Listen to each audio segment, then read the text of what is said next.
A lot. La la Lightning,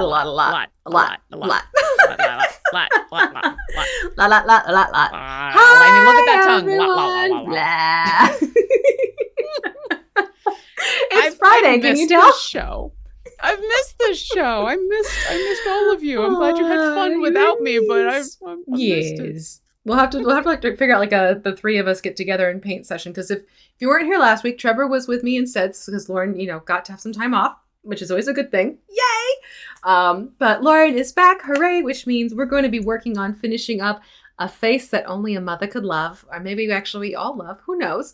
So we're going to work on finishing up Iris, who is the Frameworks Beholder from WizKids, which if you want to use a fantastic code, WizKids has given us a code to use at dndmini.com.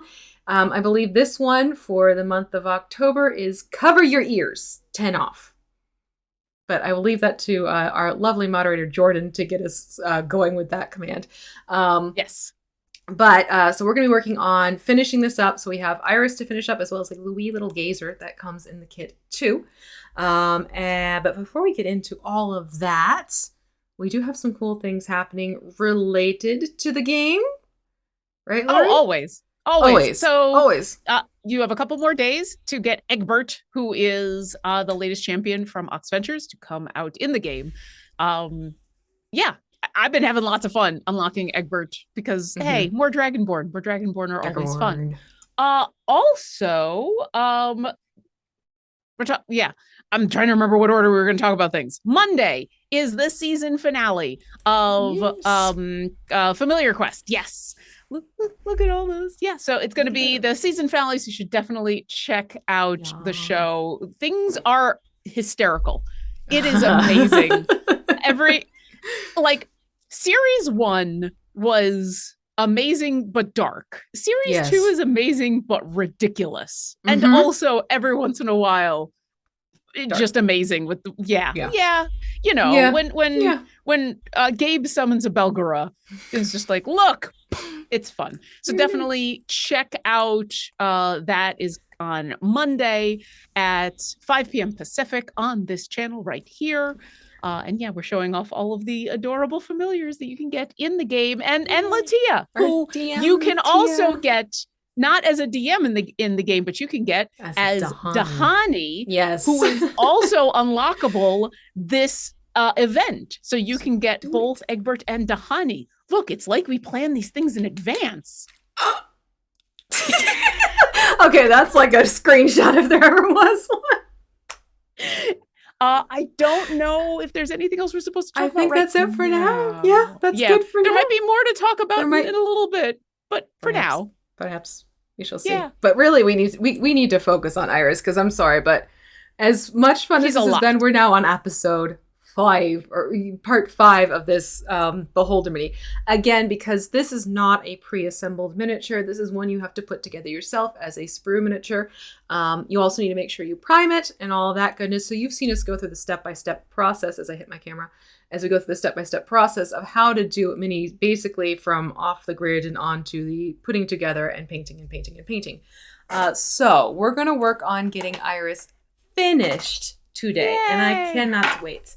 I'm actually And very if much you looking do- forward to it.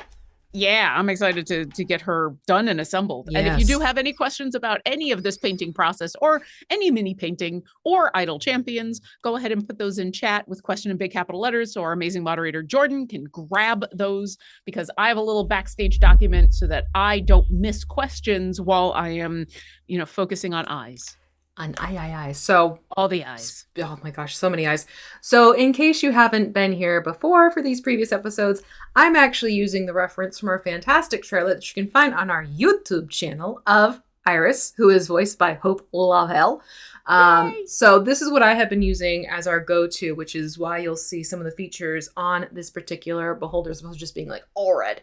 Plus it gives it some fun visual interest that way. But we are getting to the bone plates. We already started them up using Stonewall Gray, and basically the name of the game, Lauren, is we're going to finish painting all of these bone plates Stonewall Gray.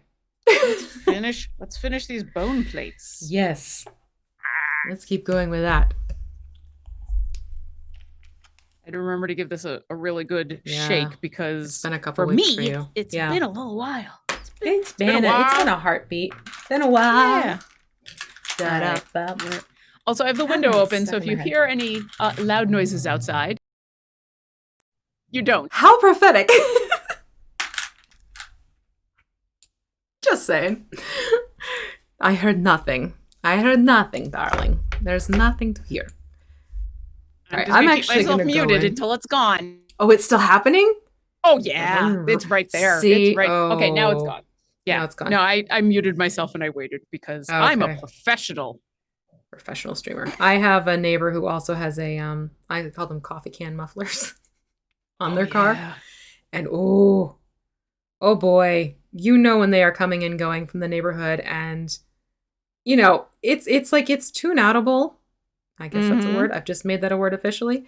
You can tune it out easily enough during the day, but there have been some nights where like they come home and it's like 2:00 in the morning, Whoa. and it's just like, oh, it's not fun to have to hear that early in the morning or that late at Yeah. night. Or Yeah. just Being in that woken time up. where it's like, really? Mm-hmm. Well, and I've got the in front of my apartment, I've got the little tiny parking lot. It's Mm. very small, and it's got those bumps to make sure that people don't go very fast, which is good Right. for safety. Right. But it does mean when the rare but occasional loud muffler person goes by, they tend to take those opportunities of like, well, if I've got to slow down, I might as well rev really loud. It's Oh, why you gotta? must. But I wanted the window open because we're in the last few days of the year Mhm. here in the greater Seattle area, where it's real nice outside. Is Yeah. super nice. Yeah, that's awesome. Yeah. Yeah, we have one of those kind of nods back to summertime weather about to happen this weekend for Mm. my zone of the Jersey area. Which, by the way, most people in New Jersey don't say Jersey. There's a very specific area where you might get that accent, but everyone else sounds rather reasonable. Mhm. It's like it's a stereotype or something, and where it's true but overblown. Like some sort of show was floating around out there about, Jersey and the ocean or something like that. And like really actually none of those people are from New Jersey, so even more No. so. Yeah. I mean, it's fun every once in a while when Hollywood wants to portray people from Oh, yeah. Buffalo, and either they're all from New York And it's like, no, that's not quite how that works. not how Or it they're sounds. Canadian, which is actually closer. Closer. Yes. Slightly closer. We did get some questions in. Ejep5 wants to know, are we dotting all of our I's or are we painting in pupils? We will be dotting some highlights onto the eyes. We've already done the pupils. Mm-hmm. So what we'll do is go back in with white and do some dots. So we are doing some dotting. We will doing some dotting. Yeah. Yeah. Right now I'm just working on these chin plates. Cleaning those up. Right. I'm kind of just looking at what I was painting the last time and what I didn't paint. And I'm like, I'm sure I had a reason why I went in this order. Mm-hmm. At least it's obvious what I didn't do. But, it happens.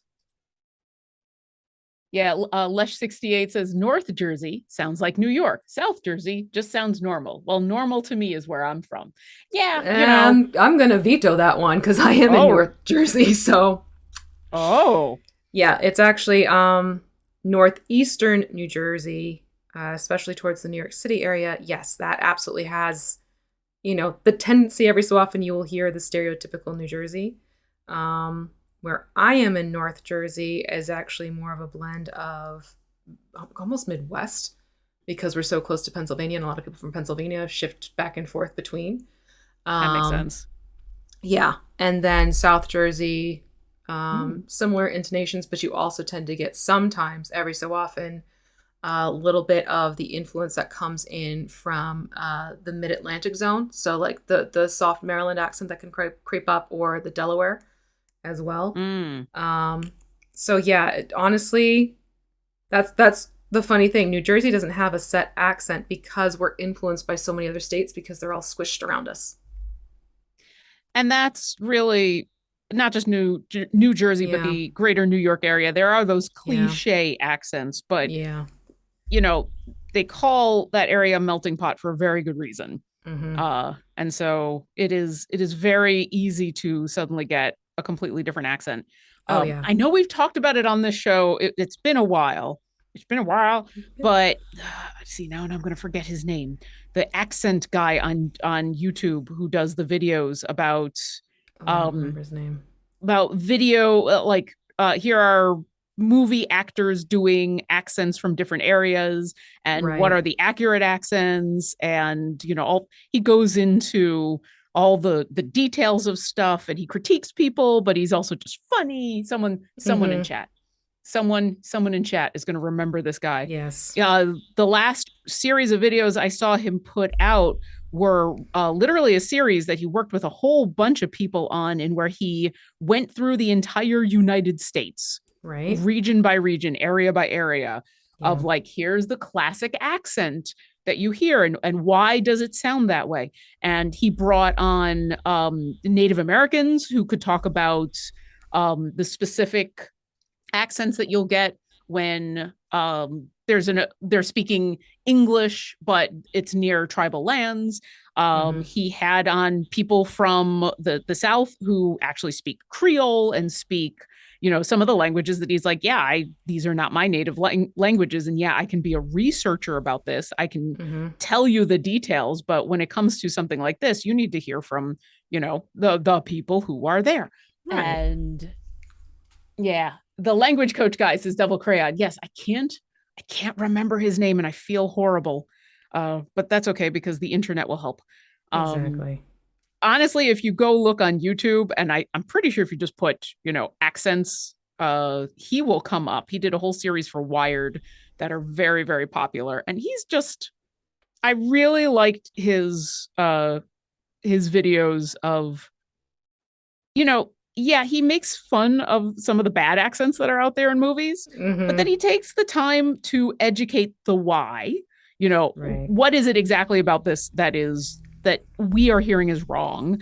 And then he also is very upfront about how a lot of the time it's not necessarily the actor's fault. It is, they weren't given enough time to prepare. They weren't given a coach, things like that, preparing for an accent, especially a really regional specific accent is Mm-hmm. takes the same amount of training as like, hey, I'm going to be the boxer in a boxing film, so I need Oh to yeah. spend all of this time learning how to box. So I'm just going to Eric Singer. Thank you. Thank you, DiMaggio and Devil Crayon. Eric Ooh. Singer. I knew the internet. I knew our chat would come to our They rescue. always Thank you, chat. do. Thank you. It's the hive mind of chat is amazing as we're sitting here, bone plate, bone plate, bone plate. Right? And I realized I painted a bone plate, so I have to like painted a bone plate red, so now I've got to paint the red bone plate back to gray. Yeah. Oh, I got a bunch of those because I did not worry about getting rid of the bone plates. I was like, there's a lot I gotta do here. It's fine. There's so much. There's so It's many. it's fine. It's It's fine. fine. I mean, I think It the, is the fine bone plates actually. are pretty obvious Yeah. to see, even if they're Yeah. stealthed, If they're even if they're stealth, stealth plates. they rolled a 20 on that stealth check on you. Mm-hmm. Mm-hmm. But yeah, definitely, it's always funny when people are like, "Oh, so you're from that area," and they're like, they default to a certain accent because I also Yeah. lived in Boston when I was a child, in Texas when I was a child, so you know, You got a wealth of cliche accents I to choose from. do. You got a bunch of places that you Uh can huh. authentically grab. Mm-hmm. Yep. That is an awesome skill to have as a DM. Not necessary, but awesome. Right. It's also why I'm more inclined to be such a mimic with different voices because I've grown up in different places and like my grandfather's Italian, like genuinely Italian. So yeah, language was always a fascination for me. Big surprise considering I became an English teacher type of thing and all of that. Um, but yeah, it's interesting. I can't tell Ah, if you could hear that or not. I heard some knocking. No, that's muffler guy going by again. That's muffler guy. Oh my goodness. I don't know why. Oh I my don't know why. goodness. All right. Hopefully that didn't come through. No, I just heard like light knocking. Literally, that's all I heard. That's probably Zoom doing its best to be like, this is not a noise anybody should be This is not hearing. a I'm just noise we gonna I'm need, gonna noise gate this out. Thank right? you. Thank you, Zoom, for your service. Appreciate you, Zoom. Yeah. Thank Yes, you, yes, Zoom, yes. for all of your help for a bunch of things, especially the noise gating. Mm-hmm. For those of us who live in apartments, it is vital. Right? Now, why are you doing that? Why you got to Who's be so doing what? streaky? Oh, it's so some of these bone plates have what are obviously awesome um Striations? detail ridges in them. Yeah. And so just trying to make sure I get in the ridge without uh Right. totally destroying the detail. Yeah, it's a little. It helps to kind of go with the flow of the striations and pull Yeah. the paint through and down. Ooh. Ooh, there we go. Okay. Oh yes. So I just saw Ellie in 1973 talking about a new familiar. So Yeah. the we I think we had talked about this on a couple different shows, but the new shop is here and it is an opt-in at the moment. It will eventually be rolling out to everybody, but at the moment you can opt in to the new shop and Mm-hmm. you will get just for free for opting in a new familiar and they're adorable and you should definitely pick them up. Now, everyone will get the familiar because everyone will eventually have the new shop. Yes. And Yeah. I think the new shop experience, we've been doing a lot of testing. The devs have been Yeah. working real Really hard to hard. like balance out a bunch of things. We definitely still want to hear feedback, but we're hoping that in general people are going to like this new shop. But the the highlight, the reason that hi Kitty, the reason that you should go check out the new shop is you will get a familiar for free just for agreeing to use the new shop. And like I For said, being brave. everyone's yeah for being brave and trying it out first. Yes. Well, not first really. We've been working on No, these but for a like very long time. trying something new, being adventurous. Yeah. Yeah, baby Guinevere. So if your Dritz Duerden needs another companion, There you needs the baby version of their companion, go pick up that familiar in the shop now. And like I said, you don't have to sign up for the new shop right now. You can wait. It will eventually roll out to everybody, and everyone will get the familiar. go. Yeah. So, but yeah, give it a try. And yeah, if your new shop is broken, like Belswin says, please put in a Let support them ticket. know. Yep. Although I would suggest maybe give it like Restore. 5-10 minutes, just because it just rolled out. Yeah. So there's a good chance it's just having to think a little bit, and that what's going on your game is happening on other people's games. Mhm. So maybe just give it a little bit of time, but not too long, and then let us know. Yeah, Cat's always here to help. Yeah, Rory wants to cuddle. So Uh, conveniently timed. yeah, question colon. I just saw your question in our backstage chat. What happens with that new familiar for new players who join after October 21st? That is an excellent question that I will find out about, because I don't know the specific answer. The thing I was making sure of is that people who didn't sign up for the new shop experience and just wait for it to roll out to everybody, they still automatically get the familiar. But let me see if I can get you.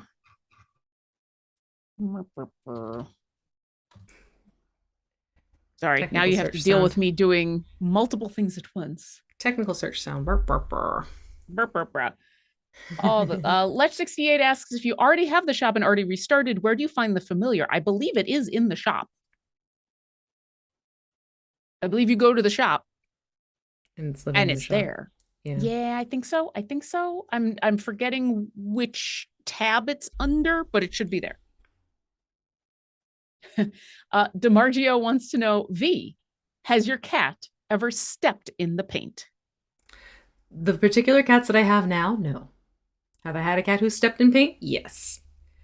Was it fun? Thankfully, it was in a basement. Chris So it wasn't Dupuy, too bad. on the ball as always, got back to me. Guinevere will be available to everyone in the new shop experience and will remain there for the foreseeable future. Enjoy the free familiar. So yes, Yay. if you join in November, if you start playing in November, you will get the baby Guinevere, who was so adorable. Meow. Meow. Speaking of cats. All right. There we go. I'm just giving him my thanks. Yes, please pass that along for sure.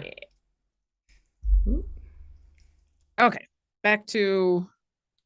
I think I'm getting close to the bone plates being done, but now I'm on the hunt. I'm doing the hunting. Right? Did I miss a part of a bone plate? Did I miss a bone Yeah. plate completely? Did I miss half of a bone plate like that guy? Right? Well, there's so many bone plates and they're extremely well layered onto themselves as well. Yeah. So it's definitely a keep turning and repositioning and looking around type of situation. Yeah, at least this is a color that is a little easier to see if it's actually Yeah. paint or shine or dry. Yep. It's not quite so much. Wait, is that still wet, or is that what's going on there? Mm-hmm. It's a little easier to see. Like, oh yeah, I got that. Got that one too. Yep, got that one. Nope, still need to get that one. Oh wait, that one I didn't even see. And I've just switched over to the detail brush because I'm like, well, Yeah, it's easier. well, I feel yeah, like I'm because I'm playing definitely at the need it, got it type of collector's thing. mm-hmm. Oh boy. Man, I'm apparently bad at getting the tips. The very tip of these bone plates, all of them just why can't I I don't know. why can't I get the little triangle part of the tip? What's going on? I just want to get the point. Oh, M Stash says, lovely weekend chest. My appreciation to the artist for that one. Aw, yeah, the Aw. eyeball chest. Yeah. Eyeball chest is so good. Eyeballs. I don't know who did that chest. I think Maddie did. I think you're right. Yeah. I will pass that along. I'm sure they will be excited to hear because that is a super cool chest. It is. They do such Yeah. fun work with the chests. Oh yeah. Well, and that is one of the other good things to check out. The newsletters should be rolling out. And so when you get your newsletter, you'll get that code for a free chest, and then you can check out the eyeball chest yourself. It's very appropriate for the Far Realms weekend. Oh, indeed. And actually, now that I've said that, Indubitably. I'm going to put that down. I'm going to check on something. Uh-oh. No. Good things. Okay. I'm making sure the blog is live. Ah, ha, ha. There we go. Yeah. That is a good thing. Would we like to talk about the Hunger of the Far Realms? Shall we? Yeah. Shall we? Hey, do you like Idle Champions Presents shows? Guess what? We have another one happening in space. Our next Idle Champions Presents Hunger of the Far Realms is coming literally right after A Familiar Quest ends the next week. Hunger of the Far Realms will begin. This is another one of the Idle Champions Presents shows in where you're going to be able to vote in the game in order to not only get free stuff in your Idle Champions game, but affect the D&D game as it happens. So definitely once voting is going to start next week because our first episode happens. I'm going to get that. October 17th at 4 p.m. Pacific here on this channel. Yes. So voting for this will start next week because obviously for the first game, you have to get in a whole bunch of votes so that the venerable B. Dave Walters can be ready with all of your decisions, which are always interesting. I say that as someone who's had to live with them myself. You're good, chat. And yeah, we've got this amazing lineup of people. Look at the faces. Yeah. So continuing on from A Familiar Quest, Eugenio Vargas will be continuing to play on Mondays. And he's joined by Brian Gray, who also has been a familiar face on our shows. And I think people can guess what champions they I want the chat to throw in who they think they're playing. Let's see if the chat who are they playing? Yeah. Pop quiz. Oh, and Brian is in chat. Yes, right Brian now. is in chat. Hello. Yeah. I mean, I'll say that the wonderful B. Dave is our DM once again. We've got Anna Prosser, who is returning as Evelyn. We have Holly Conrad, who is returning as Strix, and we have Tristan Falcone, who's returning as Walnut. So, but yeah, we've got these two other awesome people who are joining the cast. Who could they possibly? The two of them together. Yeah. Yeah, I wonder. It's as if they've been grouped together for some reason, almost like a couple. Yeah, one would say. Yeah. I mean, they're just awesome people. We just wanted them in the cast, so that's all. It's not like they work beautifully together or anything like that. Nothing like co-DMing or anything of the sort. No. It's 100%. We just think they're awesome people and threw them into a Hunger of the Far Realms. Because for funsies. Yes, there is a blog up. So if you're new to the whole Idle Champions Presents fun and want to know a little bit more about not just the stream itself, but the in-game voting and all of the fun stuff you can get, go check out our blog. It is live. And I'll read off the epic teaser here. An urgent summons brings the champions to the Rock of Brawl. The party is tasked with a perilous mission: venture into the heart of the Far Realm and interrupt a fell ritual that threatens to raise an elder evil to godhood and corrupt the multiverse. Space. I know. I just have to cut that. In space. In space. I love it so much. We're not getting punchy. Sorry. We're not. No, I just listen. You can do serious Spelljammer stuff. This is obviously a fairly serious game. Yeah. It's going to happen. I mean, there's far realm stuff and fell gods and elder evils, but let's be honest, it's in space. So Yes. you have to make those. So, I just looked over question : rivals of water space, which is perfect because that does lead us into Rivals of Waterdeep. So yeah, guess what? Yeah, we have our lovely players playing their characters from Rivals of Waterdeep. yeah. So not only can you, if you haven't unlocked Dahani is available in this this event. But then, starting with Hunger of the Far Realms, you'll be able to see both Brian and Eugenio playing their Rivals of Waterdeep characters. They're going to be playing Kent and Virgil. Virgil! They're Virgil! And they are amazing. And if you don't get enough of Kent and Virgil, the new Rivals of Waterdeep season is starting soon. Next Isn't it weekend? Next weekend? I think it's next weekend. Brian! Hold on, I've got it written down because in-game alert schedules are a thing. October 16th, because I think TwitchCon is happening this weekend. So next Sunday. Yeah, so not this coming weekend, the weekend after.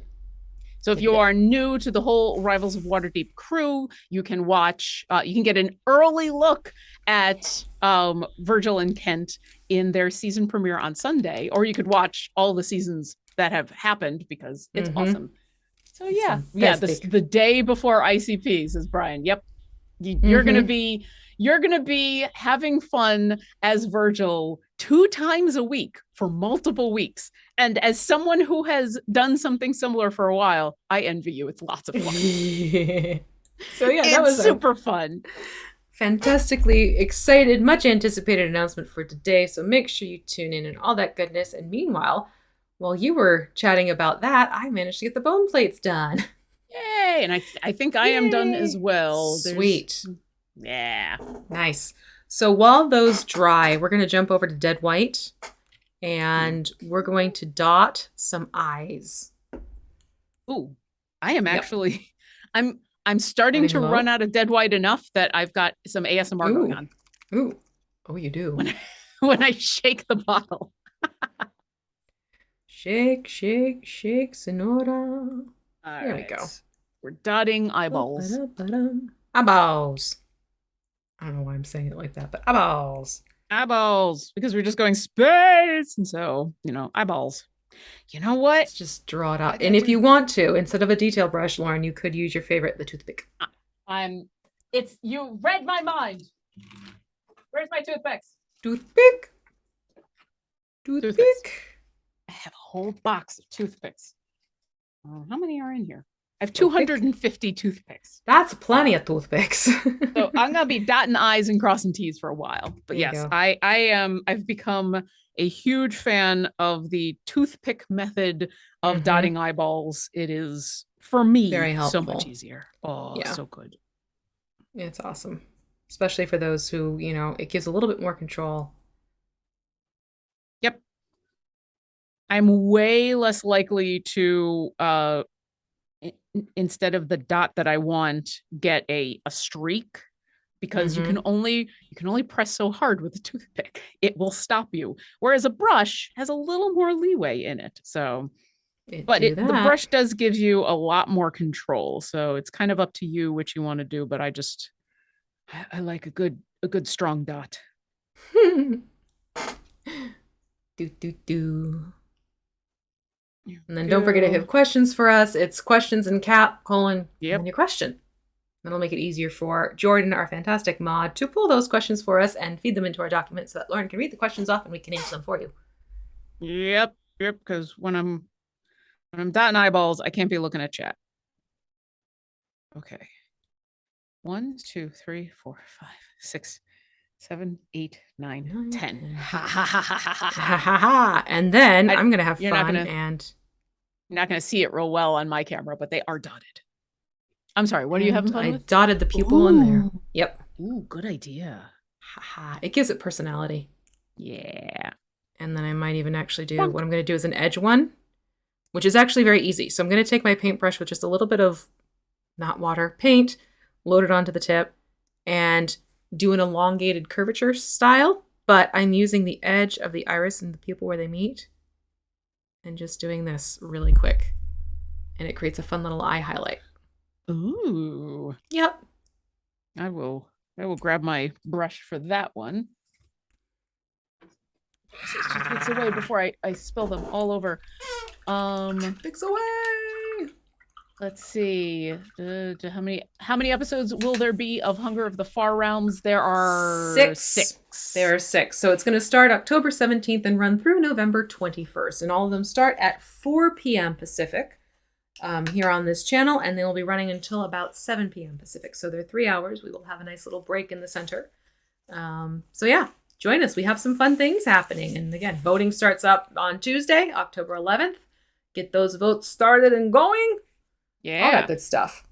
And make sure you vote every day, because every day that you vote, you get the token that you can then use to get free stuff. And just like last time, if you get 3 tokens in a week, you will then automatically, without having to spend any tokens, get the bonus free thing that will be given out that week. Yeah. And we list them in the blog, and that includes another free familiar, which is adorable. Cute. Yeah. So all kinds of free stuff coming your way. And real quick, Ms. Long 0617, I've had Shop 3 for a while. The only free I can find is the Bardic Inspiration 1.5. Where can I find the new familiar? It should be it should be in the front of your packs page. That is where you should be able to find it. I've been given updates. How are you doing with your eye dotting? I am done. Cool. Yeah, I'm done. What's next? So we're going to go back into the dead white, this time with a dry brush, and we're going to dry brush the bone plates because by now they should be dry enough. So bring out a little bit of those textures that we were talking about before. Also focus on the edge. But I am keeping it closer to the tip of the bone plates and not working as close to the red, because if you look at the iris art, it's actually more the tips that are whitened out. So, oh yeah. So we're focusing more at the points of the bone plates as opposed to all the way down the bone plates. And just getting those nice highlights that I was talking about earlier. Exactly. Yeah. Also, there's less fear of accidentally getting the white on the red. Mm-hmm. I like foolproof plans. I try. Oh, dagnabbit. Remember, like, okay? Did I miss? Yeah, I missed a portion of a bone plate. Remember we were talking about, did I get a part? Did I get them all? Missed the one. Zootala, I've missed the one. Name that movie, y'all. Yep, this will be the time where we'll find them. We'll find them all. Hopefully. They're kind of like irritating Pokemon. Trying to catch them all. I don't know if I knew that you played Pokemon. I don't play it, but I'm well versed enough in it because I have 2 little ones who are very much into it. Okay. And chattered about it often. They still kind of do, but not as much as they used to. And also I'd imagine, like me, just as a geek in the geek space, you hear other people excited about the Pokemons. Pokemon by proxy. Yeah, absolutely. That's half the fun of being in the geek spaces. You just get to be like, well, that's not my jam, but I like that it's your jam, and so I'm gonna appreciate your appreciation. When people are enthusiastic about it, full stop, end of story. Yay! Yeah. Please tell me about your passion. I love seeing people get excited and the eyes like just get all sparkly and happy and it's kind of incredible. My favorite thing that Luke and I do on a regular basis, because we have he consumes a lot more media than I do. Both, he just has more opportunities because as an artist, he often has something on in the background. Whereas a musician, I need to hear what I'm doing. So also he just consumes a lot more media than I do in general. He has a much wider range of interests in movies and TV shows. But what I love about it is there's a lot of stuff out there that is really good stuff that I just objectively know is quality entertainment that I'm just not interested in. Yeah. And so he gets to go and enjoy it. And then I get to enjoy his enjoyment of it, and he gets to spoil everything for me. There you go. And every Exactly. once in a while, he spoils stuff for me, and he gets enthusiastic enough that I'm like, you know what? I'm actually going to go watch that thing. Yeah. You've intrigued me enough. Right. But that's That's super why, fun. yeah, I don't mind when people, like, if it's something like I know I'm not keyed into as much, but I know someone else is really excited and like, oh my gosh, I'm so sorry about spoilers. I'm like, actually, I want to hear those spoilers Hmm. Yeah, because just your love checking for in those advance. spoilers make it interesting for me. Exactly. Oh, hi, TTRP Gifts. Welcome. Hello. Hi, hi, hi. Lesh68 asks, do you have a YouTube for your past models? I just received a few very small, tiny little rogue elves to paint. Ooh, Fun, fun, yes, fun. we do. If someone could do the exclamation mark YouTube in our chat, it will bring up, there's two different YouTubes. The one that has all of the previous Paint and Slay episodes is the C&E Games one. Mm-hmm. There's a whole playlist that you can find that has all of our episodes.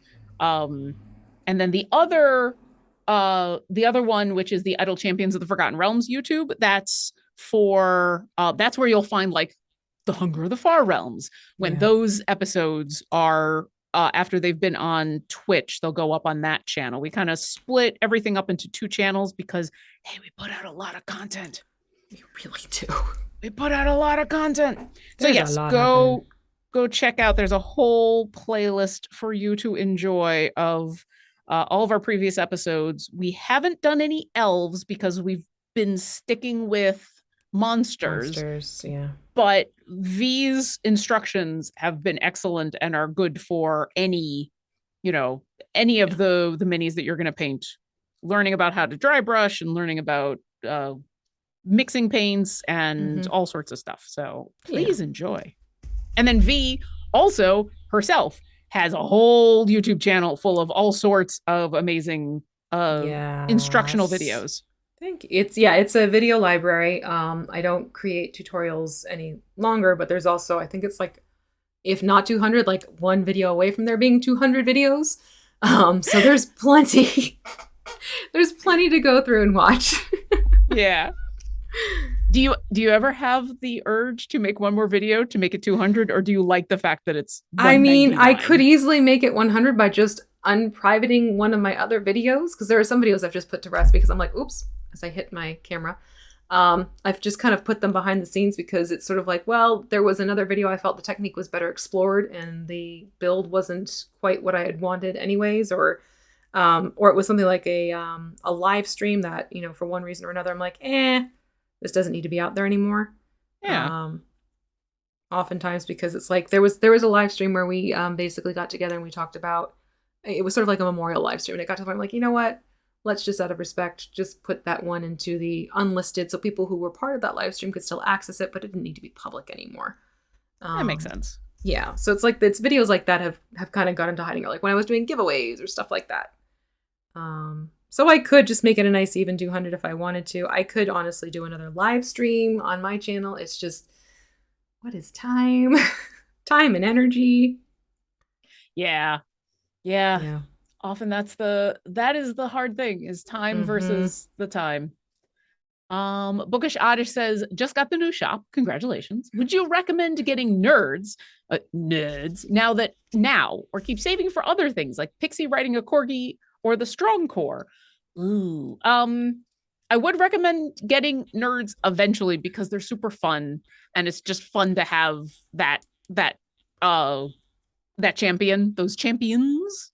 I'd suggest holding on to unlocking the nerds until you have a whole bunch of Electrum chests. Because the nerds will be considered, you'll get stuff for them in your regular, in the Electrum, in the silver and the gold chests. So when you've got a whole bunch of those chests that you're going to unlock, go pick up your nerds. I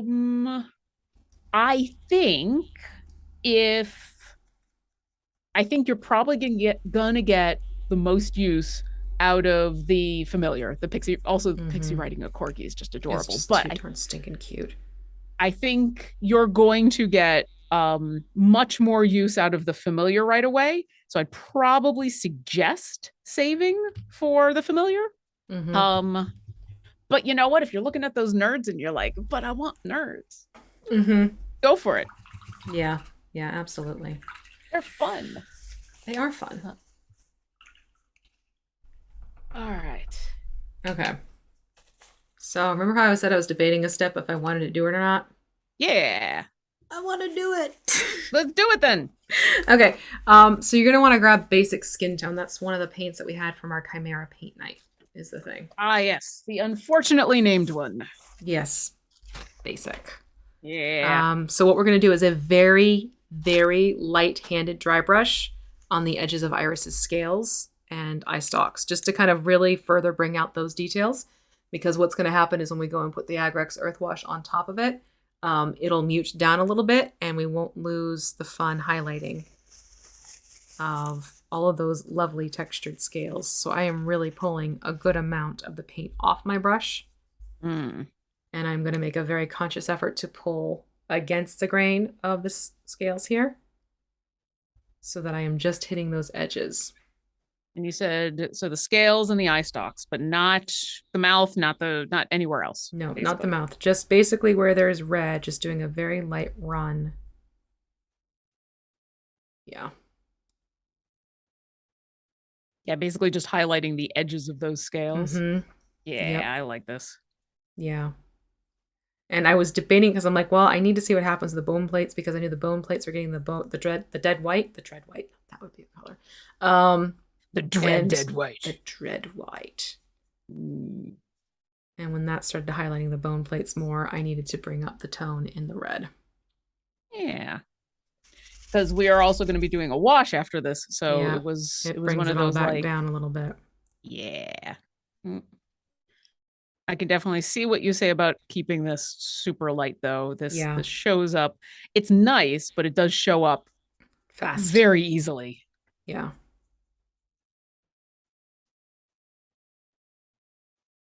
Okay. Yeah. Oh, Lurking Writer, I just caught you in chat. Are you currently dry brushing those scale edges? Sorry, I missed the explanation a little. Yeah, so we're doing all the red scales and the eye stalks. Just to give them a little bit more definition before we go in and do other things. And so now the fun is trying to get in around all of the bone plates. Mm-hmm. Although really, if you slip a little bit, it shouldn't be too much of an issue because the basic skin tone is a paler color, so it's not going to be a glaring issue. That's true. Oh, yeah, that makes a big difference. Yep. I like it when you're pleased with yourself. I like it when you're like, it yes. when my brain's like, yes, this is what I was picturing and this is what we should have done. So yay, confirmed. Theory confirmed. Yeah, that moment where you get that first stroke and you're like, yeah, yep, this is good. Mm-hmm. And I know you were talking about how, we've made it to 5 episodes of this Beholder, but we've done a ton. Yeah. And it's the first time that we've really shown assembly of this kind of mini. Yeah, it's the first time priming. Using baking soda, which was an awesome trick that I now I'm going to keep in my back pocket forever because on a regular basis, sometimes you'll get a mini that has those seams that you're like, oh, this is just not what I want. And then it's unseemly. Very good. Very good. I fund it. I appreciate that. So yeah, I actually now just as part of my kit, as part of my mini painting kit, have a little Tupperware full of baking soda. Nice. Well, not full. Excellent. No, I know just a little bit of baking soda. Yeah, a little will go a long way. I mean, I had like the same tablespoon for like 6 months or something ridiculous like that. And then every once in a while you open up the little Tupperware and just leave it out for a moment and then everything smells nice. There you go. Refresher. Exactly. Need to refresh my paints. There we go. I'm remembering how curled in on themselves, I made the eye stalks. Same. Yeah, I did this to Same. myself.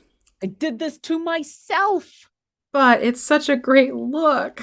Yeah, I know. Squeaky Robin, how often do you need to replace brushes? And what is your criteria for purchase? Ooh, excellent questions. Oh, I replaced my brush, like this one, this particular dry brush. I know I need to be done after this because you can see how much it's flared. So Mm. with flat brushes, when they start to start looking a little bit more like a cone as opposed to a flat brush, and then with detail brushes, it's when they start to split and they don't stay as pointed as well, or they start to shepherd's hook over. That's usually a sign. And then in terms of purchase, like what kind and prerequisites, I am so hard on brushes. I don't, and I've said this before, I don't go for super expensive designer brand type of brushes. I go for the Mod Podge hobby brushes because they actually last me a pretty decent amount of time. And when it is time to replace them, which for me is about every, well, I'm not painting every day like I have been in the past. For what we do now, about every 6 months or so, I just get a new set of brushes to refresh, and it's not a break the bank type of thing. It's Yeah. very budget friendly. Hold on. Let me grab a drink. If you come to our Discord, discord.gg/idle champions, you'll see that we have a channel that is specifically for Paint and Slay, where we list off all of the stuff you need for all of our minis that we're doing. We pin them into the channel. And one of those pins, the very first one, is here's the general supplies that you're going to use over and over and over again. And, mostly the set of paints and the set of brushes. And so you can find the specific one that I'm actually using, and the brushes and everything. And yeah, it's a good set of brushes. And yeah, we've been doing 45 episodes, and I have recently basically just bought the set again. Like there were a couple brushes that were starting to do the frayed edges, and my detail brush was not able to do details anymore because what I had to do. So it just made more sense instead of going out and buying individual little brushes here, there, and everywhere, because I was not interested in, like V said, spending a lot of money on designer brushes. So I just bought the set again, and it's been great. So a couple brushes go a long way. Yeah, and I've been using this brand for 3 years now, at least 3 years. Mm. And they've always been reliable in quality. That's the other thing. I like that. I know I can pick up this batch and just they'll behave the same way as before, which sometimes you don't always get with other brushes. I will say Redgrass Games has some nice brushes as well. If you want to check them out for something a little bit more high-end-ish. I do have I'm not using it right now, but I do have one of their dry brush, and it's a nice feeling grip. I'm not gonna lie. I won't use it on as highly textured minis because I want to have it for my smoother textured, because it's such a nice brush. That's why I'm not purposely not using it on this beholder, because this beholder I know is gonna eat up. Like I said, I know this one's gonna be done after this mini. Yeah, I'm actually the same thing. This one is probably done after today. Yeah. But that's okay. Yep. And check your friendly local game store for all of those supplies. These are sets and supplies that are pretty ubiquitous. So chances are good they will have them, or if they don't, they can easily get. Exactly. All right. I think I'm getting to the point where I'm happy with the highlighting. I'm almost there. I forgot to get the eye stalks that I was using to hold. Props. Yeah, the two. I was like, I think I'm done. Wait a second. I didn't do anything on the eye stalks that I was using to hold the mini. Ay. Oh, no. All right, I'm going to cap this, make a funny face because it's in the paint pot. Yeah, I'll be there in a sec. Right? All right, so we're going to let Iris dry a little bit more in earnest. There we go. Got mine. And then remember, we had the lovely little bitty baby geezer. Yes. Which we can paint right now while we let Iris dry. And then we'll Then we'll start jumping into well, actually, do you have your Mod Podge gloss near you? I do. All right, we're gonna do that. Okay. We're doing that instead. That's a gloss. Yeah. Yes, you want the red label, which, there we go. So this is, it's not Mod Podge like the paste Mod Podge. It's Mod Podge Ultra. That Ultra is important. It's a liquid that I love to use for sealing minis and putting in details of minis. And the reason why we're going for the gloss, because we're going to paint the eyeball with it and give it a nice glossy effect. Now, we're not going to do the mouth yet. Yes, the mouth will happen, but I also want to do a wash in the mouth. We're not going to wash the eye. So... you mean just the central just the eyeball? Yep, big just eye. the big eye and the other eyes too. Oh, the little guys. Okay. Yeah. All right. So we're gonna put the gloss on the main eyeball and the not the 8 stalks, the 10 stalks. The 8 stalks and the 2 arms. Now that's a sight. All of the things, all of the stalks, all of the places. Question colon is asking, will you be never ending today? Yes. So we are back this week. I mean, there was an episode last week while I was on vacation. It was just the amazing Brandy did some interviews with some of the authors of Journeys Through the Radiant Citadel. But this week we are back with another episode of the show. Yeah, our team they're in San Satlan, and they are heading towards the Hollow Mine, which they've been told has some peculiar things going on and might be responsible for a curse that is affecting many of the people in San Satlan, including the Luthier that they came to San Satlan to talk to.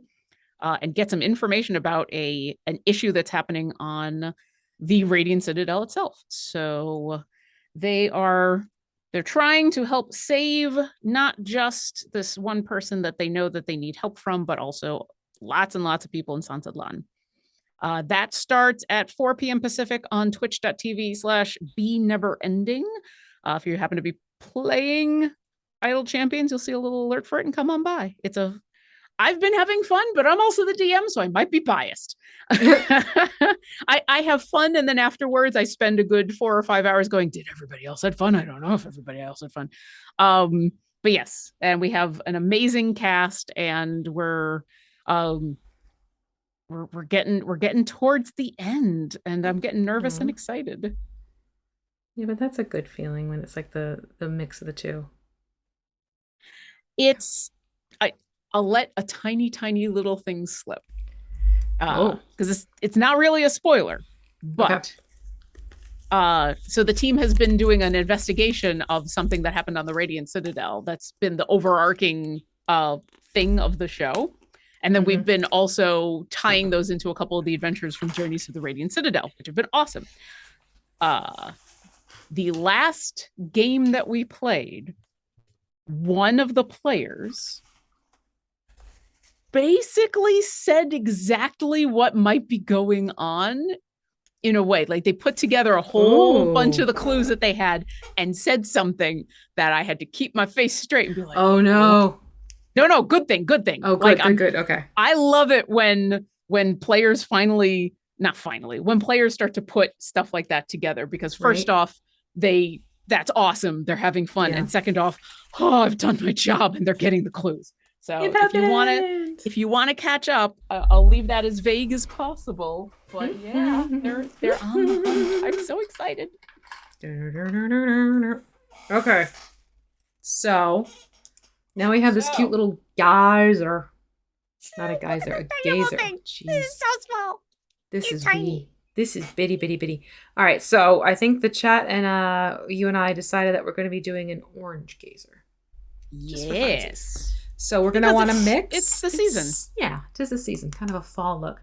So what you'll want to do is get some sun yellow and bloody red, and just make an orange of your choice, quite frankly. Now, V, What? I happen to have this wonderful game color set that has Uh-huh. been excellent and amazing. And I happen to notice there's an orange in If you that want to set. use that one, go for it. Well, and that was going to be my question. Is there a specific reason we are mixing? Is it just to get a specific orange, or was there a different It's reason? because my orange fire is MIA. If you want to use orange fire, go for it. Okay. All right. My orange fire, I'm gonna grab. I don't know where it went. I used it last week. I know I used it last week. I have a feeling that a little cat may have turned that into knocked it under something. And rather than spend 15 minutes checking under my desk and couch and other such things in this office, I'm just gonna mix it because I know how I can mix yellow and red to make orange. There you go. And you know what? That's also a good thing for everybody to remember, that like you don't need all the colors. You don't need to buy the entire spectrum. You can get just the ones that the basics and mix together, which I also do on a regular basis. But yeah. I mean, we did that for the first few episodes. We had literally, it was like yellow, red, blue, white, and black, and brown. Yeah. We still do it for purples and there's a bunch of colors. All right, so we're just doing the whole gazer? The whole gazer, because trust me, it's going to be a pain in the patukas to try and paint around the wee little eyes, the wee little mouth, the wee little big eye. It's just easier to kind of work your way out by starting to paint it just the one solid color, and then we'll go back in and do the little details. That makes sense, because already just doing this orange with my detail brush, and I'm like, he's so small. And you can see there is some detail. God, I might have to fix the focus on this because it's so small. Hold on. Camera adjustment happening. Well, while you're doing that, D&D Jordan Lee, who is awesome and happens to be our moderator in chat, is asking, Lauren and V, what is your favorite thing to mini paint? Can be the most challenging or just your favorite creature?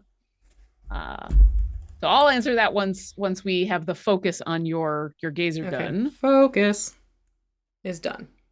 Okay. The most fun I've had to paint. Oh, that is a good question. Because I've had fun with all the things that we've painted, to varying degrees at varying times. I know it's the first thing we did, and it might be more that I'm just so darn proud of them, but the Myconids, I'm still like really happy with how those turned out, not just because they turned out really cool.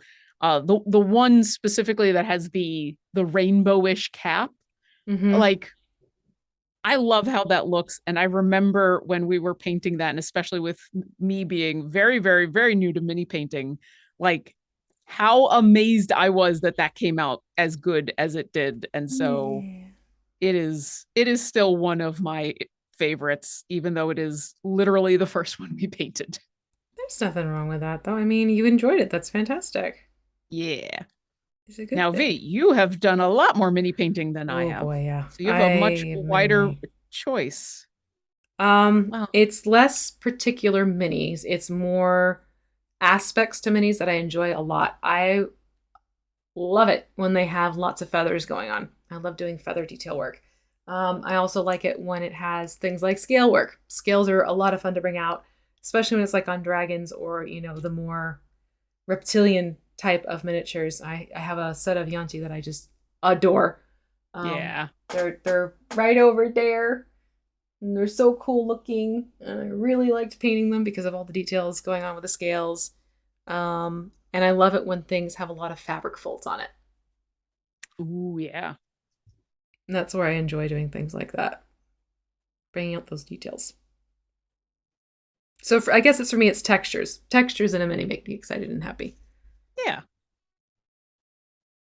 I also had a lot of fun with the green dragon that we did, just because dragons are just so iconic and so fun. And same thing, it's got both wings, not feathery wings, but those awesome wings and the scale textures, and just there's something very satisfying as a D&D player to paint a dragon. Yeah. Let's see. Dranaka asks, is anyone going to pull a Gabe Hicks and burn everything down? If you're talking about my Radiant Citadel game, I don't know. We'll see. I don't think so. So well, and the only reason I say that is because this is a team of players and mostly a team of characters who they're all the way they all came together. We talked about this in the first episode. They're all interested in becoming um joining basically the official guard of the Radiant Citadel, which a lot of adventurers do. And if you join that group, you have a fairly strict code that you have to abide by, including not taking sides in political situations and, trying to only be there for to help people. Basically, it is Red Cross kind of thing with the ability to defend yourself if necessary. Yeah. And so that's been the impetus for all of them to come together to be doing these adventures. So their characters already have that innate wanting to help people, to be good, to be helping people. They still have made plenty of chaotic decisions. At one point, I honestly thought that the game was just going to stop being about the Radiant Citadel and become about them becoming a recorder band. So just because you've got a bunch of good people who want to help people and are not looking to burn things down, doesn't necessarily mean chaos isn't going to happen. Yeah, exactly. Best of intentions. Squeaky Robin has a timely question. How difficult is it to remove the gloss fudge if you make a mistake? If it is something where it has happened relatively soon, you can load up a clean brush with water and thin it out and then go in and put matte over that area. If it is something where it has dried and you realize it's shinier than you wanted, then you will probably need to do a few coats of a matte glaze to mute down the glossiness. So there's a way to bring it back. But you do want to be careful when you're working with your varnishes and your glosses and your mattes and the differences. It does help to be a little bit more meticulous in that respect. All right. So I think while the orange is drying. Is that more important for gloss whoopsies than for matte? Like if you get a matte on a place that you wanted gloss. You can gloss it very easily. It's the gloss that has the shininess to it that's a little bit harder to mute. Whereas the matte, it's like, oh, it's matte. All right, so what I'm going to do while the orange is drying, I'm going to do a little bit of dry brushing on the base with Stonewall Gray. Ooh, and I think I still have some of that left from Yes, that's earlier. Same. That's why I'm going to just tap into that one right now. Yeah. Ooh, got a little dry. All right, there we go. There we go. This is so ridiculously adorable. It's just Betty, Betty, Betty. It's so Betty. It's going to be extra hard to not just paint. Not just get, to try to actually dry brush. This is going to be a nice challenge. It's so small. It's so wee. Okay. Oh, well, I now have a very well-defined eyebrow ridge, but I'm okay with that. Oops.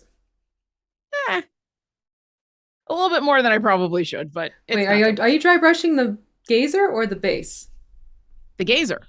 No, I was talking about the base. Oh, well, there you go. There you go. That's what I get for okay. Not listening. Okay. You know why I think I know exactly why I immediately went for the base. That was, I think, the one thing I was supposed to do while I was on break. Oh, I didn't paint my base. Oh, okay. So then, yeah. If you want to paint your base, Beastie Brown, and then do Leather Brown, and then do Stonewall Gray. This is crib notes for after the stream. Yeah, I'll grab that afterwards. But okay. Yeah, I think I was like, I forgot to paint my base. So whoopsie. Oops. All right. So that being said, my gazer should be dry enough now that I can go in, and I'm gonna just dry brush with straight up Sun Yellow. If you want to try and go back in with your Sun Yellow. Oh yeah. the Stonewall Gray should help highlight even further, quite frankly. Yeah.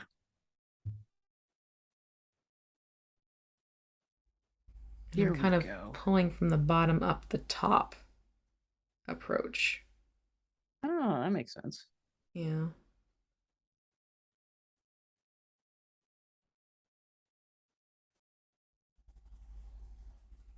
It's funny for something so small. I was literally just saying for something so small, like the amount of detail in the scales, especially on the back, is really cool. Yeah. Why are you so tiny? It's just a bitty. There we go. Watch Rory come trotting in because she hears me saying, "It's such a bitty," and she's like, "You rang?" You were asking for cats? Mm-hmm. Oh, we did probably just get an influx of people from the game. Hi, welcome. We are 1 hour into finishing up Iris the Beholder. If you do have a question about mini painting, about Idle Champions, about cats, go ahead and put those in chat with question, big capital letters before your question, because the amazing Jordan is in chat grabbing those to put those into a backstage chat so that while I am doing dry brushing, I don't miss your question. It works. Yeah. Okay, so that's done. I'm thinking, let's do some dead white and we can do the eyeball and the little eyeballs. And then we'll work on doing the mouth and then we can go back in and do a pupil. Where are my toothpicks again? Oh no! No, it's good. It's good. Wow, this is... Oh, geez. So you're talking about the eyeball on the gazer and then the little tiny stalk eyeballs on the gazer? Yep. Oh. So there is an eyeball. I'll paint it in first. It'll probably be easier for reference so you can see. I'm just excited. This is so tiny.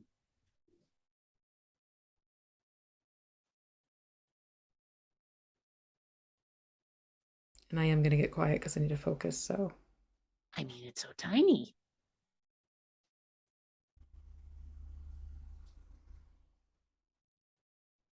Oh, that's a lot longer than I suspected. Okay. Yeah. That's it kind of sweeps over more than you realize.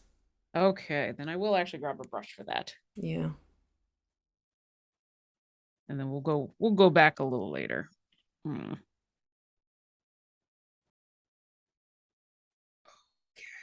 Yeah, we're gonna be real quiet for a second, chat. Yep.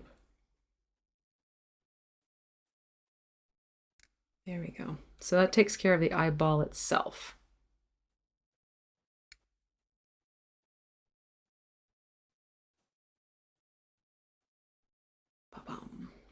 Okay, I think I got it. Yep.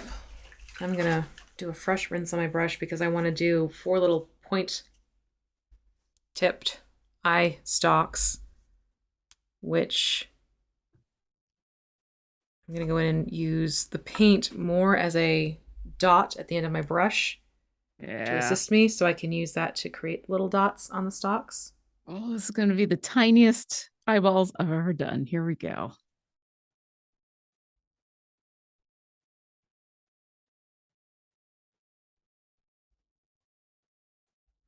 And again, we're getting quiet because concentrate. Yeah. Concentrating. All right, I've got focused.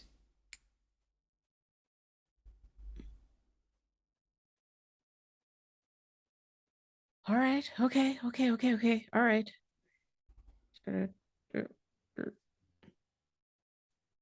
You can definitely tell which is the first one I went for because they get better as I go along. The first one, a little more chunky. The next one, a lot more rounded. And then the third and the fourth, I'm pretty happy with. But there you go. I'm pretty happy with all of them because, oh my God, so small. Yeah, you're not going to be able to see on my camera. It's so small. Okay, so there we go. That's the eyeballs all done. For now, because we have a pupil coming up. So then we're going to jump in and we're going to do the mouth. And in this case, go for that burnt red again. Which is from the Chimera. I'm trying to remember the name of the monster. The Chimera paint night kit. And we're going to do the mouth. And there's a little bit of a tongue that kind of pops out too. So sticking again with the detail brush. Definitely Yeah, not straying from that. I did see that meh going on with the gazer. Yeah. And now we're just gonna go in. Actually, too much paint. If you ever have too much paint on a detail brush, you can always just pull it off on your thumb rather than try and brush it off.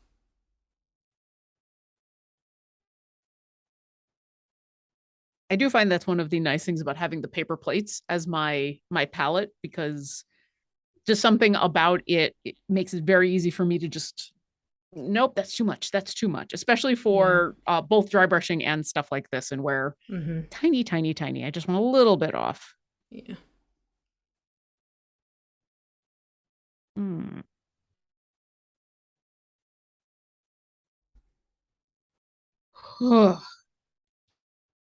All in the details.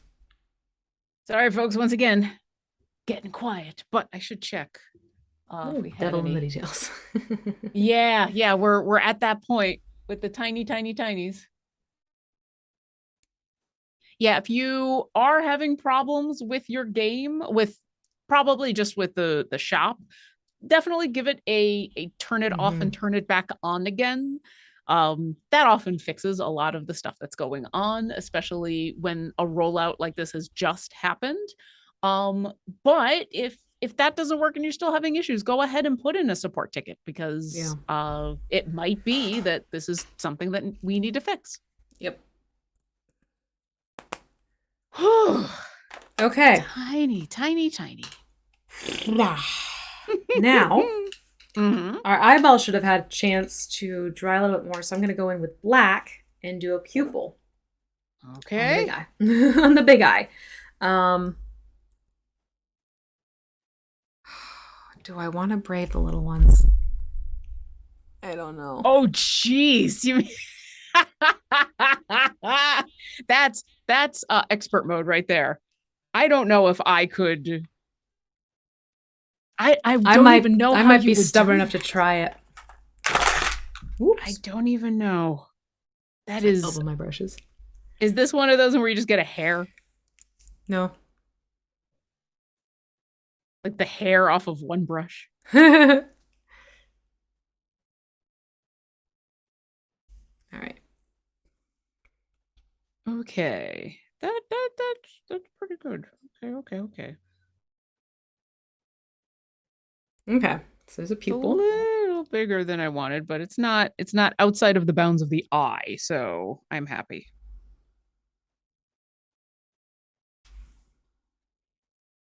I'm debating it. I'm not. I'm pretty sure I don't have anything that could go in for that. All right, everybody. Whew. Squeaky Robin asks, any advice for people with poor eyesight when doing fine detail work? Magnifying glass, or one of those magnifying. They have special glasses for it, or you can get readers. Yep. Basic reader glasses, which where are my readers? I will break these out, actually. Pardon me. Did you get your library book in on time? These are like cheap ones, as you can tell. Yeah. Absolutely make it so that you don't feel like you have to hunch or get eye strain or any of that. Yeah. But yeah, cheap reader glasses, or they make and I have this for my read making for oboe. They make those lights that have the magnifying glass in them, so that you can still basically sit up straight and be looking down where you would normally be, in this case scraping, but doing mini work, and you're looking through the magnifying glass so that it's nicely lit and wow. There we go. They all have pupils now. That's amazing. That's amazing. I'd show off mine, but it's not. It's so small. It's hard camera. To, right? My poor camera. Okay. It's like, so that's not a face. Then we're going to go back to the mouth, and you might want to use a detail brush on this as well, because we'll do like a little bit of dry brushing on the tongue to highlight that a little bit. I'm going to use the Old Rose. Old Rose. Oh, that's in this one. It's a pinkish tone. Yeah. Old Rose. There you are. Yeah. Yeah, I know you asked me about paint colors ahead of time, but apparently I forgot to write down the Kaiser paint colors on my notes. Nope, that's fine. That's why I got them right here. Ooh, my old Yeah. rose is a mess. Ugh. Uh-oh. I'm gonna have to clean that up later. The whole ugh. Ugh. Oh well. Uh-oh. Oh well. Oh, well. All right, the tiniest of Little bitty tongue. dry brushing. Yeah, this is the moment where I am certain, yes, this is the last day for this dry brush. Yeah, it's definitely mine's super on the way out. All right. I think, dare I say, Whew. that is our gazer. Yay. All set and done. And, thumb for scale. Thumbnail for scale. Thumbnail for scale to show just how small it is. Oh. Okay. So we did that. I want the gazer to dry a little bit. Iris should be dry by now. Mm-hmm. So we have the fun factor of assembling this. So we're gonna want our super glue. Again, liquid super glue. Please, please, please, please, please. Now, there's something interesting about this. You can see that the bottom has this texture thing going on because the base is also textured. It's gonna be kind of a matter of finding where this best sort of sits more than anything else. Okay. I think I'm gonna have it sitting, try to remember where it goes. I think it's about here. Is it should we be looking for the middle, or is this one of those where it's not necessarily directly in the center? It's not necessarily directly in the center. I think this is its cap fit. So if you look, yeah,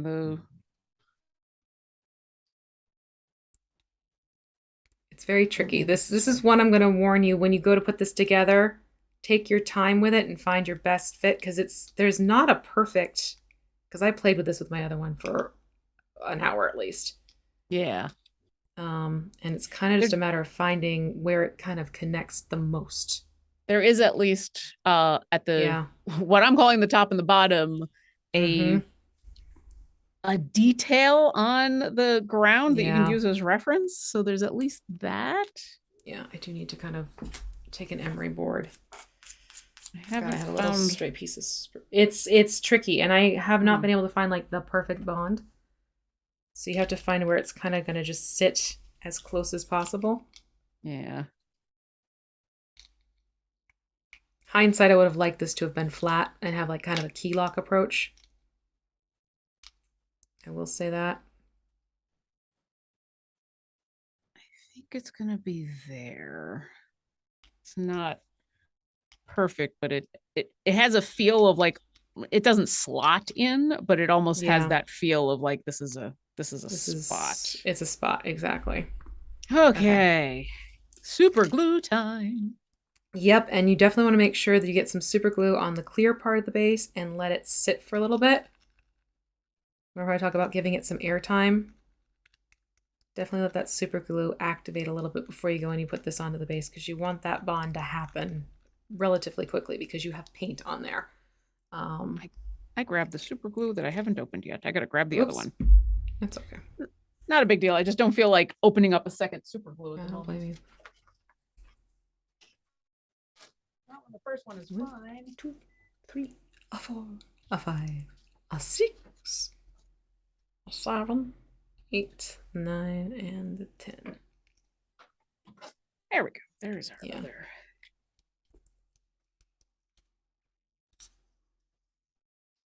All right, so I'm just going to encourage it by holding it now. All right. Yeah. Now I'm going to wait my 10-second wait. Mm-hmm. Who wants to be the timer? Let's give us like a minute and a half. Minute and a half on the clock. Minute and a half. Okay. I'm going to do the attachment of Sit. mine. And sit. Yeah, but see, the reason why we need to paint first is because you can really see the base shows through on that flared part. Yeah. All right. Okay, Ooh, so let that do its thing. It's, yeah. See, I don't use Alexa, and I don't use Alexa because Alexa scared the bejesus out of me one night at like 1 o'clock in the morning. It was myself. It was when my kids were much, much younger, like one still in a crib type of situation, and minding my own business, watching a show, nothing that would have even been close to saying Alexa and have Alexa do what Alexa did. So I'm sitting there, I'm watching it, and all of a sudden I hear, Nope. I did not request Alexa to laugh maniacally. Nope. I unplugged that thing, I threw it in a drawer, and it's probably still in that damn drawer. Wow. It's like, no, we're not doing this anymore. Nope. Nope. I eventually had to turn the OK Google off on my phone, mostly because I found, for whatever reason, if I had the phone on mute, for example, right now, my phone is on mute, so that just in case a spam call comes in, because there's been a lot of them, doesn't make any noise and disrupt our beautiful stream. Right. But for whatever reason, if it thought I was saying OK Google, it would override the mute and it would still be like, oh hi, what do you need? Not you. No. It has been 90 seconds and my base is still wobbly. All right, I'm gonna keep holding mine then. Yeah. I might actually do a little cheat here. Don't do what I'm doing. Do as I say, not as I do. I'm just trying to feed in a little extra super glue underneath. And then let it rest a little bit longer. See if that'll help. Oh, Arcos Ren says, yeah, that's the Alexa laugh command being misheard. It can happen even if nothing that really sounds like Alexa laugh was said. That's disturbing. Not cool. You would figure that's not cool is what that is. Yeah. That's not cool. I'll tell you what that is. That's not cool, Amazon. Yeah. And then I'm going to cheat this. All right, I'm going to let go of mine, and it seems to be stuck on there. I mean, there we go. But I'll do the same thing and let it just sit. Yeah. Just sit a spell. Oh, this is the part interesting. Matatis Zero asks, use a toothbrush to push that extra glue in? No, or you might scrape up the paint. You might scratch up the paint now because it's on the paint. The paint is going to get remoisturized. You might scrape it up more easily. Makes sense. It's better just to let it. If anything, I know it's like, okay, well, I can always go in and just pop a little tuft of grass right there if needed. Yeah, mine is not bonding like I would like it to. I'm just not going to touch mine. Yeah, I just need to stop touching it. Seems to be okay. Just live there. Just live there for now. Yeah. Just stay. Just stay there. Just stay and do. Yeah. Okay, so while that's setting, let's do the Agrax on the Gazer so we can get that at least. So Agrax is just a wash. It is a brown wash. I love Citadel's washes. So you will see me using Agrax Earthshade a lot.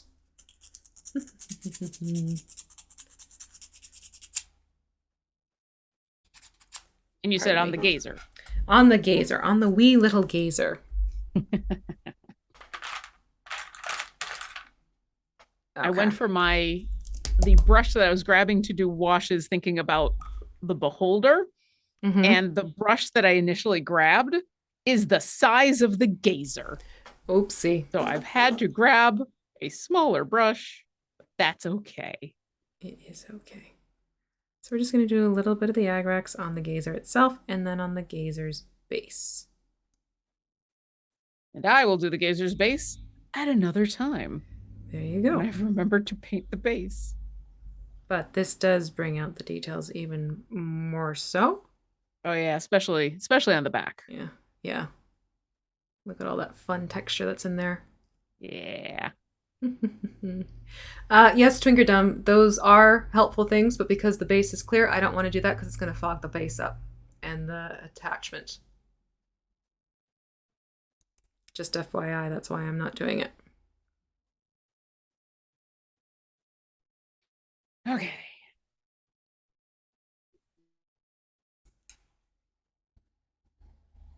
Okay, letting that dry a little bit, and now I'm going to move this onto the base. Get some more wash. And the base has some great texture as well. I feel like this is the time where I should just grab my brown and I should paint the base. Good, if you want to. Yeah. I'll just go ahead and let's grab myself a brown. I'm gonna catch up. I did not do my homework, and so It's okay. I'm just gonna do my homework here in class. That'll work. I mean, it's also a base, so it'll be a little easier to quickly do. Had a Furby that would keep going off middle of the night. Oh, nope. Its eye took batteries out and would still open its eyes and talk. Oh. No. Nope. That's a huge nope. That's kill it with fire.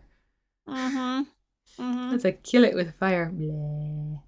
And I'm not even saying that as someone who grew up with Chucky. Like, that is right. That's just objectively horrifying. Oh, finally. Okay, my base is finally adhering. And the fun part is we have to do the same thing with Iris. Yeah, we gotta get her on, but I have to assume she's got a much more solid connection point. Maybe I'm wrong. Bold of you to assume, as a friend of ours would say. All right. Okay. All right. Yeah, it was less an assumption and more a hope. Yeah, no. Here, let me get the other one. Hold on. I'm gonna. Because I did a prototype one, and I hit the point. I'm like, screw it, and it just. I remember that.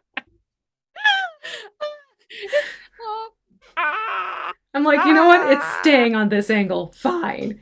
So really, it's going to be a matter of finding a good enough connection again on this one.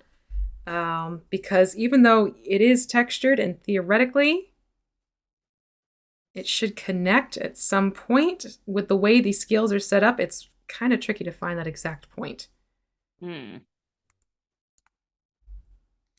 That's the one thing I'm not nuts about, are the connection points with these. So forewarning, if you're going to do these, keep in mind this is going to be a little trial and error situation. Yeah, it's a lot more of yeah. Okay, so there is 1, 2, 3, 4. There's a big plate, 4 down. Kind of liking how that works for me on my end. And there went my base. Nope. Oh, no, the base just completely popped off. Oh, no. Yeah. But I think I found the spot you were talking about. So okay, good. Yeah. Go with it. I'm gonna go for it while I'm thinking about it. Well, I think I know what it is. Do it. Actually, I'm just gonna. Fun with super glue. Fun with super glue. Okay, I'll be right back. I need to grab something. Okay. Hi, chat. How you doing? Welcome to FaceTime with Lauren, where I'm just going to be trying to avoid having problems with my super glue. Let's see. All right. Anyone have any questions? Go ahead and put those in chat. Oh, Via's back. I am back. I am going to use our lovely baking soda trick. And enhance the bond.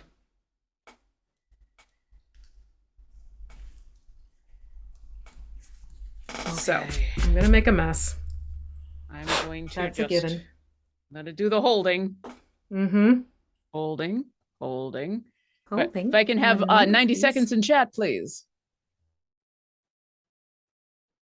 Yeah, Arcos Ren says, interesting how canting it at that angle totally changes the feel of the piece, right? Right? Hi! Yeah, it is. See, this one feels like it'd be Iris, and this one would definitely be friends. It's a little harder to be scared of a Yeah. beholder when it's making a silly face. Exactly. All right. Thank you, Lurking Rider. I got my 90-second countdown.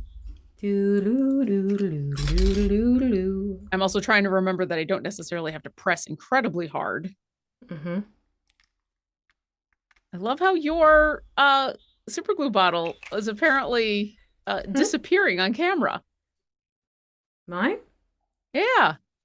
How? I'm seeing a green screen effect. Oh, you know what? It's just on the Zoom.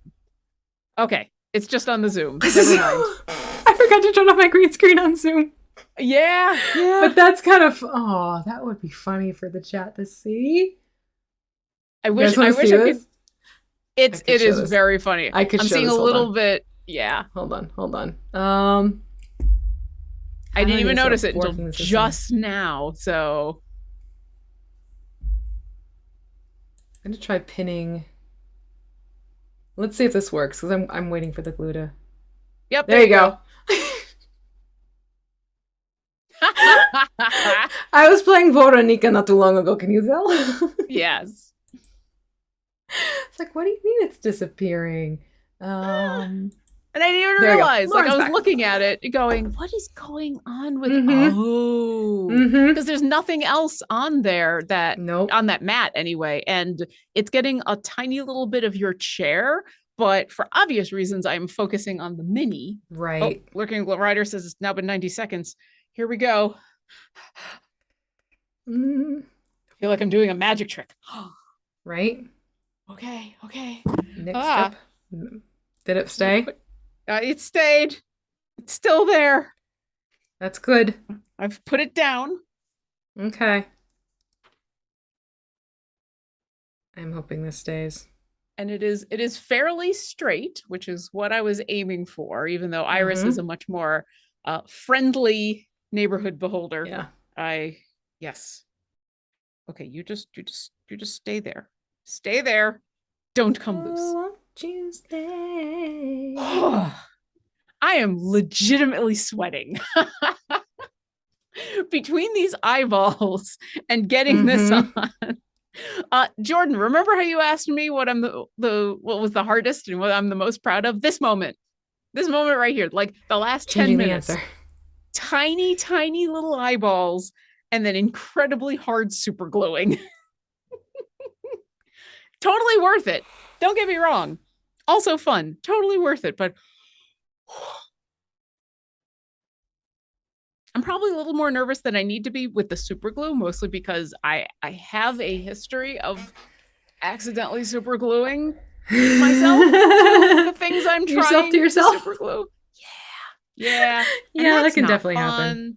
No, that's not fun. And I don't have a ton of time between this show and Radiant Stories. And so there have been times where I've shown up for Radiant Stories where I'm just underneath the camera, I'm just doing one of these.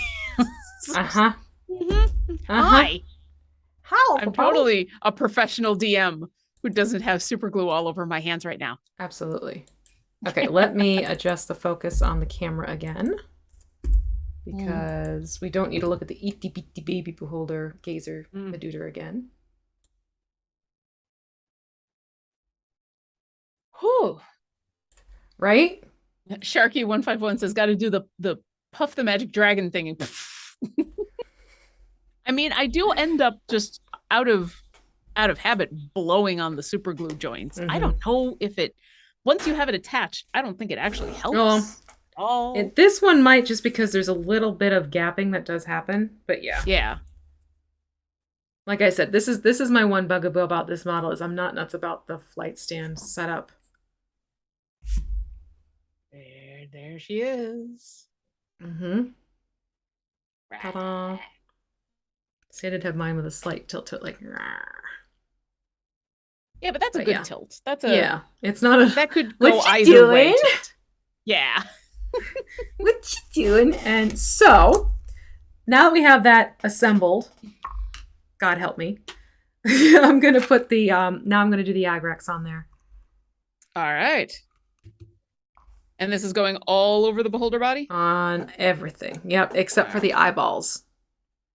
Okay. And now I can go grab my bigger brush. Yeah.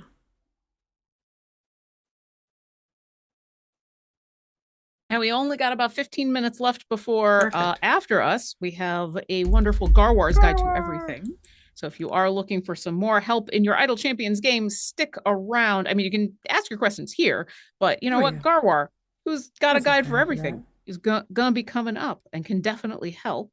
And if you do have a question, either about Idle Champions or mini painting or super glue, go ahead and put those in chat as we are down to our last like 15 minutes or so ish, and get in a couple more questions before we have to go. Although might take me a second to look over as I am deep into one of my favorite parts of mini painting, which is indiscriminate washing.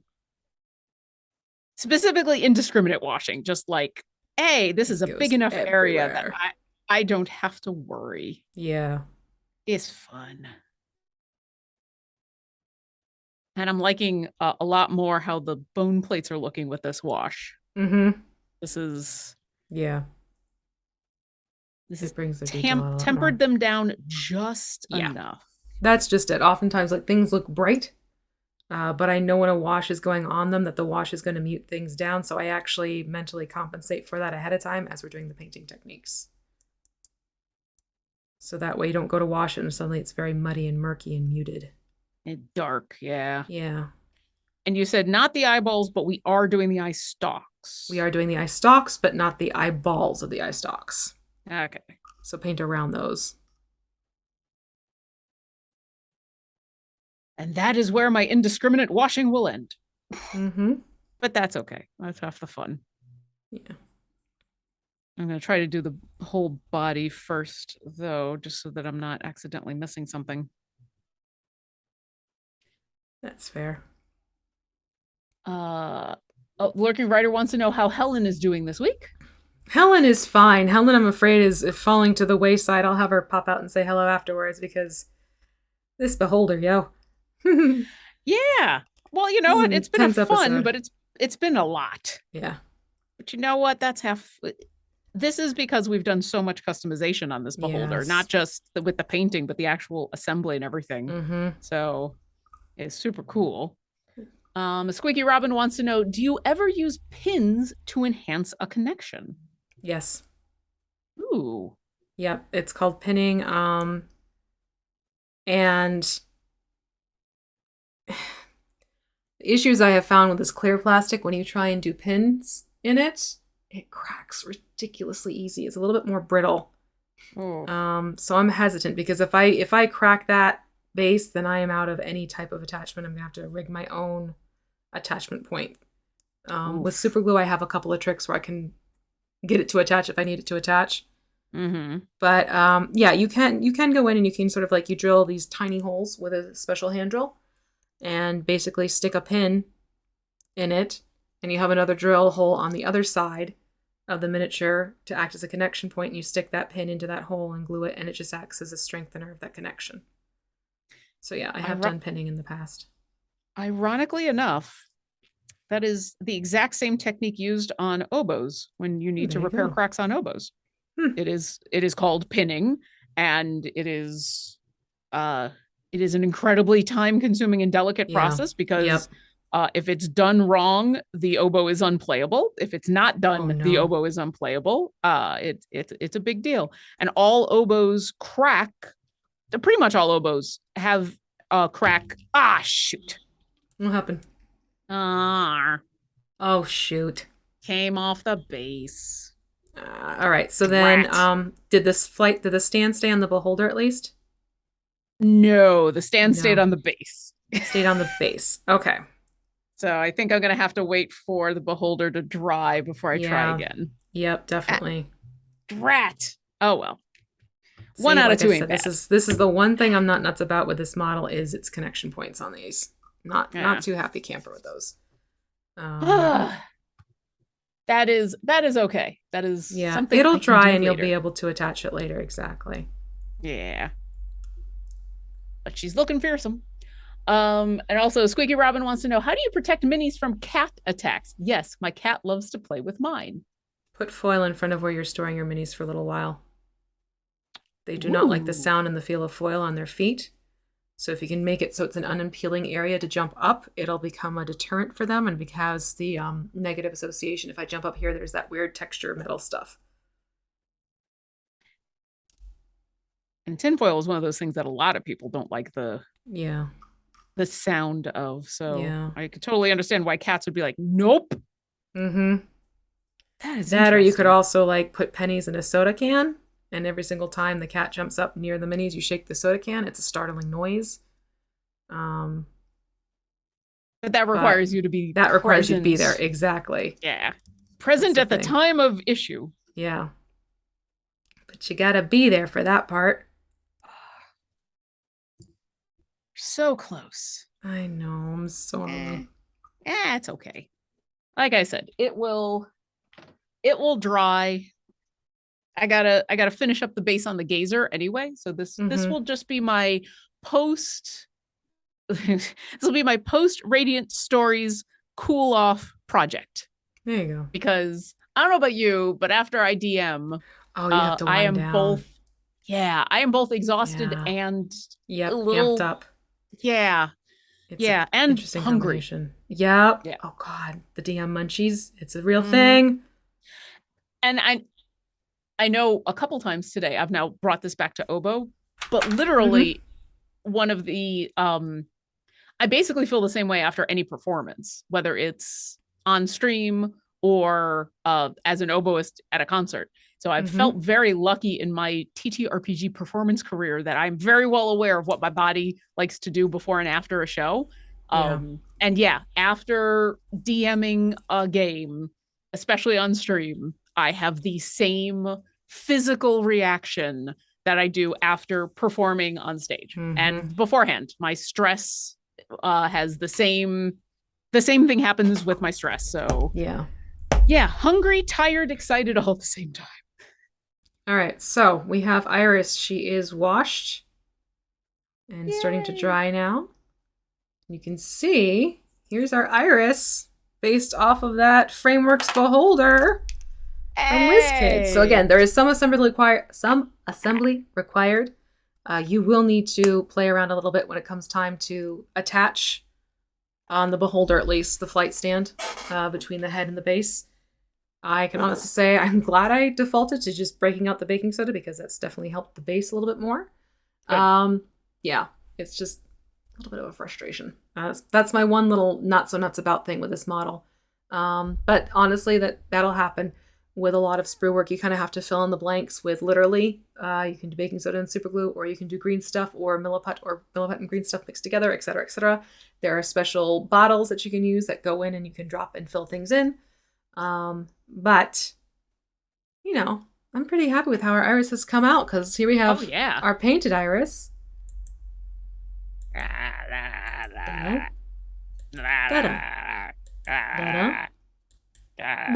So yeah, it's fun. We have official, not official, but we have our own irises now. Yay. Our own iris beholders. And I still gotta let mine dry. Same. So I'm gonna let that one sit carefully there. So yes, and you know, Helen. Hi, everyone. Hi. Helen is always going to be with us. In fact, do we want to let people know what we're doing in a couple weeks, as well as next week?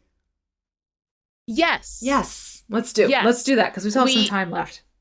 Yeah, I'm trying to remember what's been announced and what hasn't been. We can at least say what the minis are. Yes. Okay. Yep. So that next we're week, both going, what can we say and what can we not say? I can do this. We're good. I'm pulling up the list.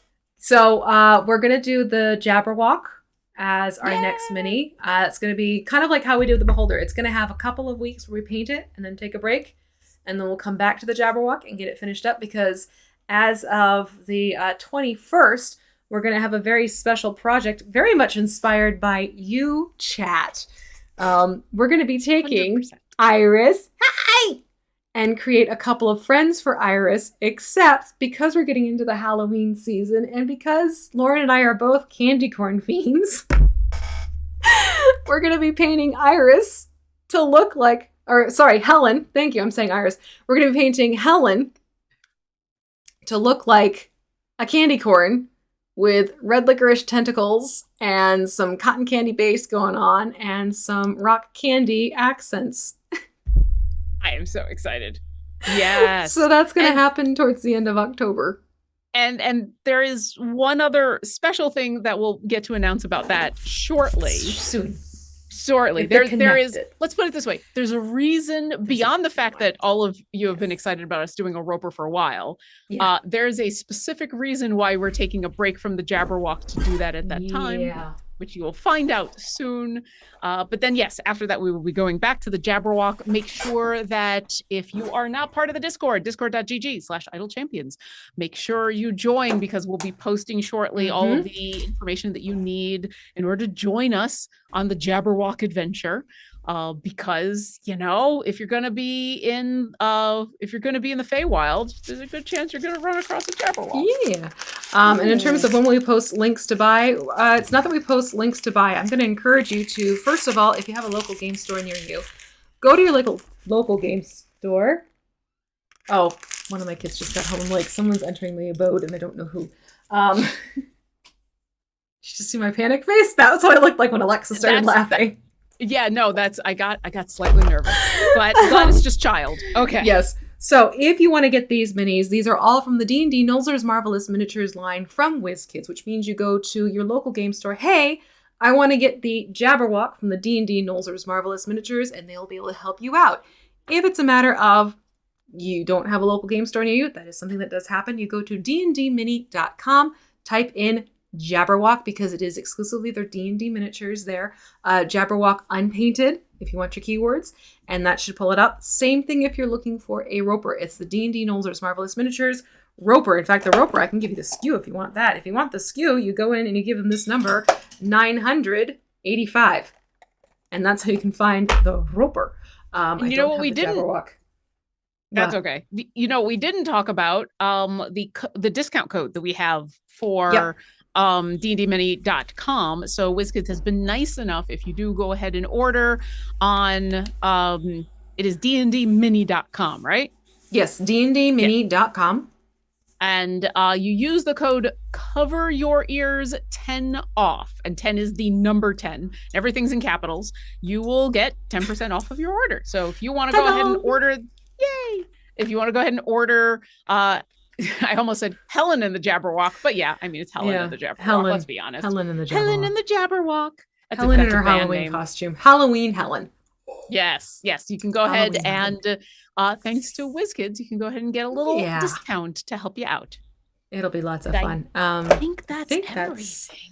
One last time, don't forget, this Monday, Catch a Familiar Quest Series 2. It is its finale, so tune in here Monday evening at 5 p.m. Pacific and catch the crew as they wrap up Series 2 and see what our fabulous familiars do to bring their fantastic story to an end. So don't forget that's happening this Monday and this coming Monday. Then the Monday after, don't forget, we have the start of the next Idle Champions Presents Hunger of the Far Realm. That'll be happening on this channel at in space at 4 p.m. Pacific, also on Monday. So that's in 2 Mondays' time. Episode 1 will get started. As you can see, we have a fantastic cast. Cannot wait for everyone to join us in the chat. And should be lots of fun. So and voting begins in the game next week. So make sure starting next week that you jump onto your Idle Champions game at least once a day so you can get your vote in to see what happens during the show. Absolutely. All right. So that's it for us. Thank you so much for hanging out with us as we got these lovely minis taken care of. And we'll see you next Friday with the Jabberwock. All right, everyone. Bye. Bye.